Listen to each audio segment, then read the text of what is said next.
Good morning. ચાલો આજે આપણે જોવાના છે થિયરીઝ ઓફ મોટિવેશન.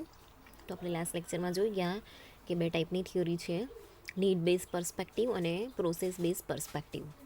ઓકે, તો બે પ્રકારની થિયરી છે અહીંયા મોટિવેશન માટે, નીડ બેઝ અને પ્રોસેસ બેઝડ. તો need base perspective attempts to identify and categorize the needs that are most important to the people. These theories and corresponding framework are based on the interrelationship between the needs. Maslow's hierarchy of needs, ERG theory, Horsberg's two-factor theory, and McClelland's theory of needs are major need-based theory of motivation. આ બધી theory જે છે આપણે એક પછી એક ભણવાના છે. તો નીડ બેઝ થિયરી એટલે શું કે એની અંદર છે ને આપણે આપણી જે નીડ છે, આપણી જે જરૂરિયાત છે એને આપણે કેટેગરાઇઝ કરીએ છીએ અને આઈડેન્ટિફાઈ કરીએ છીએ, બરાબર. અને એને જે સૌથી વધારે યુઝફુલ હોય, બરાબર, આપણને કે સૌથી વધારે જરૂરિયાત છે જેની, એને આપણે વધારે ઇમ્પોર્ટન્ટ આપીએ છીએ. તો આ પ્રકારની જે થિયરી છે, બરાબર છે, એ કેવું છે કે નીડ અને આપણી વચ્ચે એક ઇન્ટર રિલેશનશિપ હોય છે, બરાબર. તો મેસ્લોની જે હિયાર્કી છે એ આ જે છે બહુ ફેમસ છે, બરાબર. મેસ્લોની હિયાર્કી નીડ જે છે એ, પછી ERG થિયરી છે એ પણ આપણે કરવાનું છે, પછી હોર્સબર્ગની જે ટુ ફેક્ટર થિયરી છે એ આપણે કરવાના છે, અને મેકલેલેન્ડની જે થિયરી છે એ પણ આપણે કરવાના છે, બરાબર. હવે જે પ્રોસેસ બેઝ થિયરી છે તો એની અંદર શું છે કે process base perspective R concern with how motivation occurs. તો પ્રોસેસ બેઝ પર્સપેક્ટિવની અંદર કેવું છે કે મોટિવેશન જે છે ને એ કેવી રીતે આપણને મળે છે, બરાબર, એના પર આખી ડિપેન્ડ કરે છે. તો this theory focus on the process perspective of motivation rather than identifying the root cause of the motivation. તો અહીંયા આપણે કેવું છે કે જે મોટિવેશનની પ્રોસેસ થાય છે ને, બરાબર, એના પર અહીંયા ફોકસ કરવામાં આવે છે. પણ અહીંયા એનું જે રૂટ છે મોટિવેશન, કે આપણી જે નીડ છે એને અહીંયા આઈડેન્ટિફાઈ કર્યા વગર, એના રૂટ જે છે એને આઈડેન્ટિફાઈ કર્યા વગર જ અહીંયા શું છે કે પ્રોસેસ કરવામાં આવે છે, મતલબ કે મોટિવેશન આપવામાં આવે છે, બરાબર. તો રૂમ્સ એક્સપેક્ટન્સી થિયરી આ તમારે કરવાની છે, equity theory, goal setting theory આ પણ આવશે તમને, અને reinforcement theory are major process based theory of motivation, બરાબર. તો પ્રોસેસ બેઝડ જે પર્સપેક્ટિવ્સ છે એની અંદર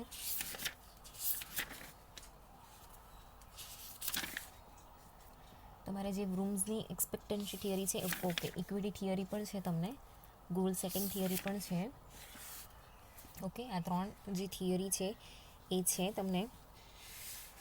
રેઇનફોર્સમેન્ટ જે છે એ નથી આપી, ઓકે. તો મોટિવેશનની અંદર આપણે આટલી થિયરી જે છે એ ભણવાના છે, બરાબર. તો એક એક કરીને થિયરી કરીશું. તો આજે આપણે પહેલી થિયરી કરવાના છે મેસ્લોની મોટિવેશનલ થિયરી, બરાબર. તો નીડ બેઝ થિયરી જે છે એ આપણે ચાલુ કરીએ છીએ. તેમાં પહેલી છે મેસ્લોની મોટિવેશનલ થિયરી. તો અબ્રાહમ મેસ્લો એક અમેરિકન સાયકોલોજિસ્ટ હતા, બરાબર છે. એમણે આ થિયરી જે છે એ ડેવલપ કરેલી છે. તો આ જે મોટિવેશનલ થિયરી છે ને એનો સૌથી પહેલાં જે પ્રયોગ છે ને એ કદાચ ઉંદર પર થયેલો, હા, ઉંદર પર થયેલો, બરાબર.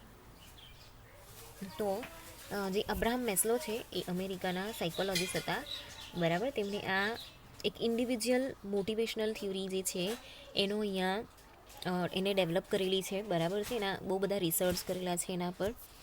તો he did psychological and behavioural analysis of the employees and based on that he derive the theory which is most famous as well as valid even today is known as Maslow's hierarchy of need. Hierarchy એટલે છે ને કેવું છે, એની અંદર triangle આવે છે, એક minute.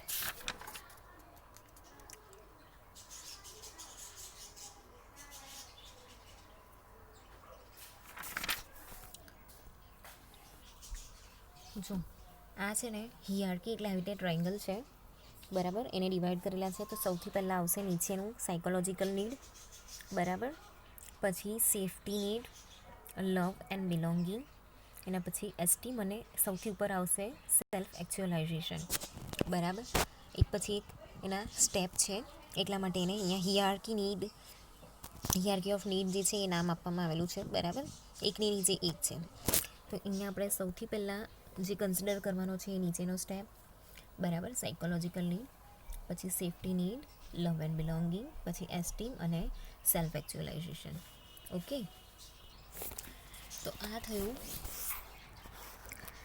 એના હિયાર્કી ઓફ નીડનું જે ટ્રાયંગલ હતું ને એ, બરાબર. જે ERG થિયરી છે ને એ આને મોડિફાઈ કરેલી છે, જે મોટિવેશનલ મેસ્લોની જે હિયાર્કી નીડ છે ને એને અહીંયા મોડિફાઈ કરેલી છે, બરાબર. એટલે જે પિરામિડવાળી આકૃતિ બુકની અંદર ERG થિયરીમાં આપેલી છે, પણ તમારે એને ડ્રો કરવાની છે મેસ્લોની હિયાર્કી ઓફ નીડ્સની અંદર, બરાબર. મેસ્લોની થિયરીની અંદર એને ડ્રો કરવાની છે. તો Maslow was much more interested in learning more about what makes people happy and the things that they do to achieve that aim. તો અહીંયા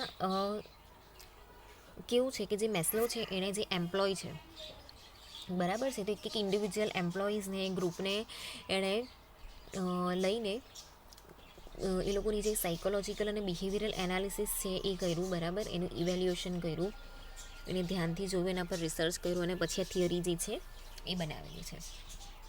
તો એણે શાના પર કોન્સન્ટ્રેટ કર્યું કે કઈ વસ્તુ જે છે એ લોકોને હેપી બનાવે છે, કઈ વસ્તુ જે છે એ લોકો અચીવ કરવા માંગે છે, બરાબર. એ લોકોનું એમ છે. તો એના પરથી એણે આ જે 5 સ્ટેપ પિરામિડ છે ને એ બનાવેલા છે. તો એ 5 સ્ટેપ પિરામિડ એટલે શું? તો ભાઈ સાયકોલોજીકલ નીડ્સથી લઈને ક્યાં સુધી સેલ્ફ એક્ચ્યુઅલાઇઝેશન સુધીનું જે પિરામિડ છે એ, બરાબર. તો એમાં પહેલું છે સાયકોલોજીકલ નીડ્સ. તો psychological needs are the fundamental requirement of human survival.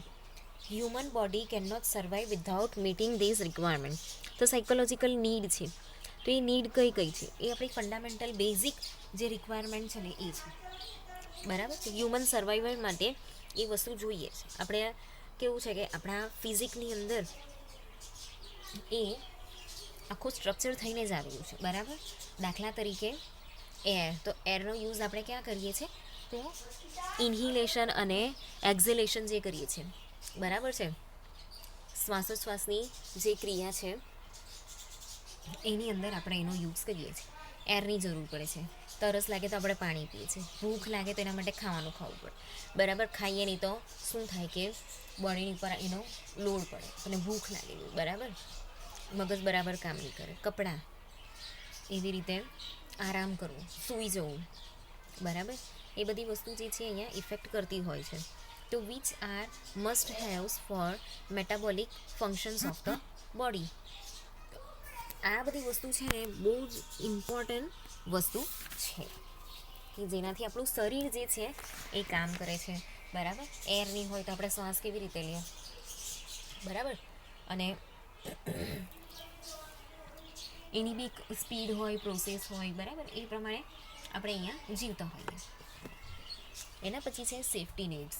Safety નીડ્સની અંદર છે the second level of Maslow's hierarchy of need include safety and security needs such as financial security, personal security, well-being and health. In the absence of psychological safety, like in situations of war and natural disaster and in cases of family violence and child abuse. તો આ જે second level છે safety needs, બરાબર. જેમાં આપણે બધાને એક safety અને સિક્યુરિટી જે છે, બરાબર, એ આપણને જોઈતી હોય. તો એઝ અ હ્યુમન બિઈંગ આપણે કેવું ફીલ કરતા હોય કે એઝ અ હ્યુમન બિઈંગ અમને સેફ્ટી મળે, બરાબર છે. તો આપણે એક સોસાયટી જે છે એની રચના કરેલી છે, જેની અંદર આપણે એઝ અ હ્યુમન બિઈંગ એક સમાજમાં રહીએ છીએ, બરાબર. કોઈક પર્ટિક્યુલર ધર્મ પાળતા હોઈએ છીએ. એવી રીતે ફાઇનાન્શિયલ સિક્યુરિટી, આપણે જોબ કરીએ છીએ, બરાબર. એમાંથી આપણને જે સેવિંગ્સ ને બધું થતું હોય તો એ ફાઇનાન્શિયલ સિક્યુરિટી થઈ. એવી રીતે પર્સનલ સિક્યુરિટી, કે ભાઈ હું એક ફેમિલીમાં રહું છું તો એ ફેમિલી જે છે એક પર્સનલ સિક્યુરિટી થઈ. વેલબિંગ, સારી રીતે આપણે જીવન પસાર કરીએ, બરાબર છે. હેલ્ધી જીવન જીવીએ. હેલ્થ રિલેટેડ જે સિક્યુરિટી છે કે ભાઈ આપણને કંઈ બી થાય તો નજીકમાં હોસ્પિટલ, દવાખાનું મળી રહે, બરાબર છે. પછી in the absence of physical safety like in a situation of war and natural disaster. તો ક્યારેક કોઈ નેચરલ ડિઝાસ્ટર આવી જાય, ફ્લડ આવી ગયું, બરાબર છે, કે પછી વોર થઈ ગયું, તો એની અંદર એક ફિઝિકલ સેફ્ટી જે છે, બરાબર, એ નહીં રહેતી હોય તો આપણે કેવું છે કે આપણે ગભરાયા કરીએ કે કંઈ થશે તો, કંઈ આપણને કંઈ થશે તો, બરાબર. એવી રીતે કોઈ ફેમિલી વાયલન્સ થઈ ગયું હોય, ચાઇલ્ડ અબ્યુઝ થતું હોય, બરાબર છે. તો એક એક્ઝામ્પલ છે કે a person might be living in worry and tension.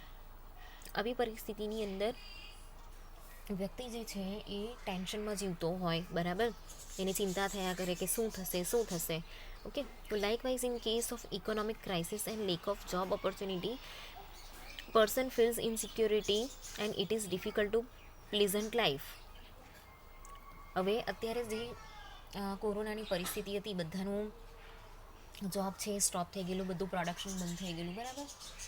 તો એવી પરિસ્થિતિની અંદર જે ઇકોનોમિક ક્રાઇસિસ આપણે જોયા, બરાબર છે, જોબ ઓપોર્ચ્યુનિટી જે છે ઓછી થઈ ગયેલી, બધાની જોબ જે છે એ છૂટી ગયેલી, તે બહુ બધી વસ્તુ જે છે એ બરાબર નથી. ઓકે. તો ત્યારે પણ પર્સન જે છે ફાઇનાન્શિયલી કે સાયકોલોજીકલી એ સેફ ફીલ કરતો નહીં હોય, બરાબર છે. તો ત્યારે એવું કેવું છે કે એ ડિફિકલ્ટી જે છે એ ફેસ કરતો હોય છે, એની લાઈફથી એ ખુશ નથી હોતો, બરાબર.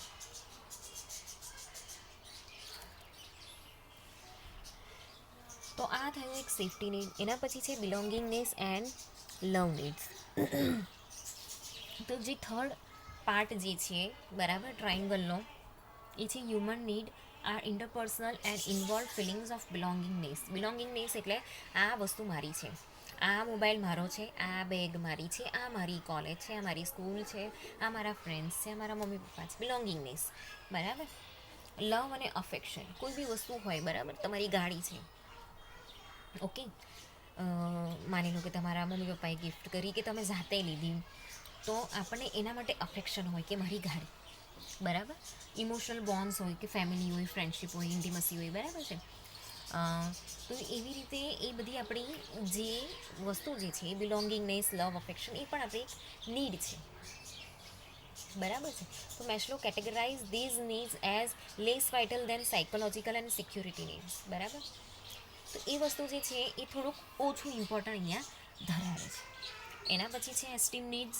તો એસ્ટીમ નીડ્સની અંદર છે કે once all three lower layer needs are satisfied, જે નીચેના 3 લેવલ છે, સાયકોલોજીકલ નીડ, સેફ્ટી નીડ અને સોશિયલ નીડ, બરાબર. તો એ 3 જે છે એ જ્યારે સેટિસ્ફાઈડ થાય છે ત્યારે people will like to engage himself in activity that give them sense of contribution. જો આમાં કેવું છે કે આ ટ્રાયંગલ છે ને, એ ટ્રાયંગલની 3 વસ્તુ, સોરી, 5 વસ્તુ છે ને એક સાથે ચાલતી હોય, બરાબર, પણ અહીંયા ખાલી એને ડિવાઈડ કરેલું છે. તો જ્યારે આ બધી વસ્તુ જે છે, બધી નીડ જે છે સેટિસ્ફાઈ થાય ને, બરાબર છે, તો ત્યારે વ્યક્તિ છે ને એ કેવું છે કે એક્ટિવિટીની અંદર એન્ગેજ થાય છે, બરાબર છે. તો અહીંયા શું થાય છે કે એ પોતાની જાતને સેલ્ફ વેલ્યુડ ગણે છે, બરાબર. કોઈ હોબી છે એની અંદર એ જોડાય છે, કોઈ જોબ છે એની અંદર એ જોડાય છે, બરાબર, કોઈ એક્ટિવિટી જે છે એ કરે છે. તો Maslow further categorise esteem into 2 versions, lower અને હાયર, બરાબર. The lower one is the need for the respect of others, the need four status, recognition, fame, prestige, and attention. The higher one is the need for self-respect, competency, and need for strength, freedom, independence, and self-confidence.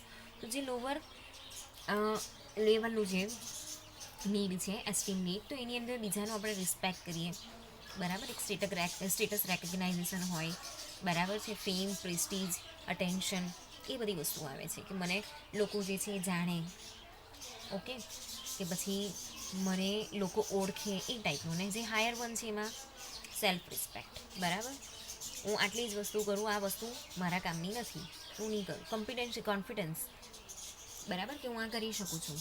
Need four strength, એની અંદરની strength એ ઓળખે. Freedom, મને કેટલી ફ્રીડમની જરૂર છે, ઇન્ડિપેન્ડન્સની જરૂર છે, બરાબર, મને કેટલા સેલ્ફ કોન્ફિડન્સની જરૂર છે, બરાબર. તો એ બધી વસ્તુ આવશે એસ્ટીમ નીડ્સની અંદર એના પછી છે સેલ્ફ એક્ચ્યુઅલાઇઝેશન. તો this level of need pertains to what a person's full potential is and realization that potential. Maslow described this desire as the desire to become more and more of what one is, to become everything that one is capable of becoming. તો self એક્ચ્યુઅલાઇઝેશનની અંદર છે ને શું છે કે બધી વસ્તુ ઉપરની જે છે ને 4 સ્ટેપ પૂરા થાય ને, બરાબર, એટલે અહીંયા એને સમજ પડે છે કે એઝ અ ઇન્ડિવિજ્યુઅલ મારામાં કેટલું પોટેન્શિયલ છે, બરાબર છે. એ પોટેન્શિયલને રિયલાઇઝ કરે છે, બરાબર છે. એની જે ડિઝાયર છે એ ડિઝાયરને એ અહીંયા આઈડેન્ટિફાઈ કરીને એને કેવી રીતે કમ્પ્લીટ કરવી, બરાબર, એના વિશે વિચારે છે, બરાબર છે. અને એ જે ડિઝાયર છે એમાંથી એક પછી એક સ્ટેપ બાય સ્ટેપ એ બધી વસ્તુ આઈડેન્ટિફાઈ કરીને એને પ્લાનિંગ કરે છે કે મારે આને કેવી રીતે કમ્પ્લીટ કરવાનું છે, બરાબર. તો બધી વસ્તુ જે છે એને કેવી રીતે ગોઠવવાનું છે, બરાબર, કેવી રીતે પૂરું કરવાનું છે, એના માટે કેટલો કેપેબલ છે, એ બધી વસ્તુ અહીંયા એને ખબર પડે છે. તો as each individual is unique, the motivation leading to self actualization is different and thus leads people in to different direction in life, બરાબર. તો દરેક વ્યક્તિ જે છે એ પોતાની રીતે યુનિક છે, એની વિચારધારાથી લઈને એનો બિહેવિયરથી લઈને બધી જ વસ્તુ. એ જે મોટિવેશન છે ને, બરાબર, એમાં સેલ્ફ એક્ચ્યુઅલાઇઝેશન જે છે એ બધા વ્યક્તિને લેવલ પ્રમાણે અલગ અલગ હોય છે, સાયકોલોજી પ્રમાણે અલગ અલગ હોય છે. તો એ લોકોના એ વેના કે એ ડાયરેક્શનમાં જવાના વેસ પણ અહીંયા અલગ અલગ હોય છે, બરાબર. તો એ પ્રમાણે એ અહીંયા બિહેવિયર કરશે.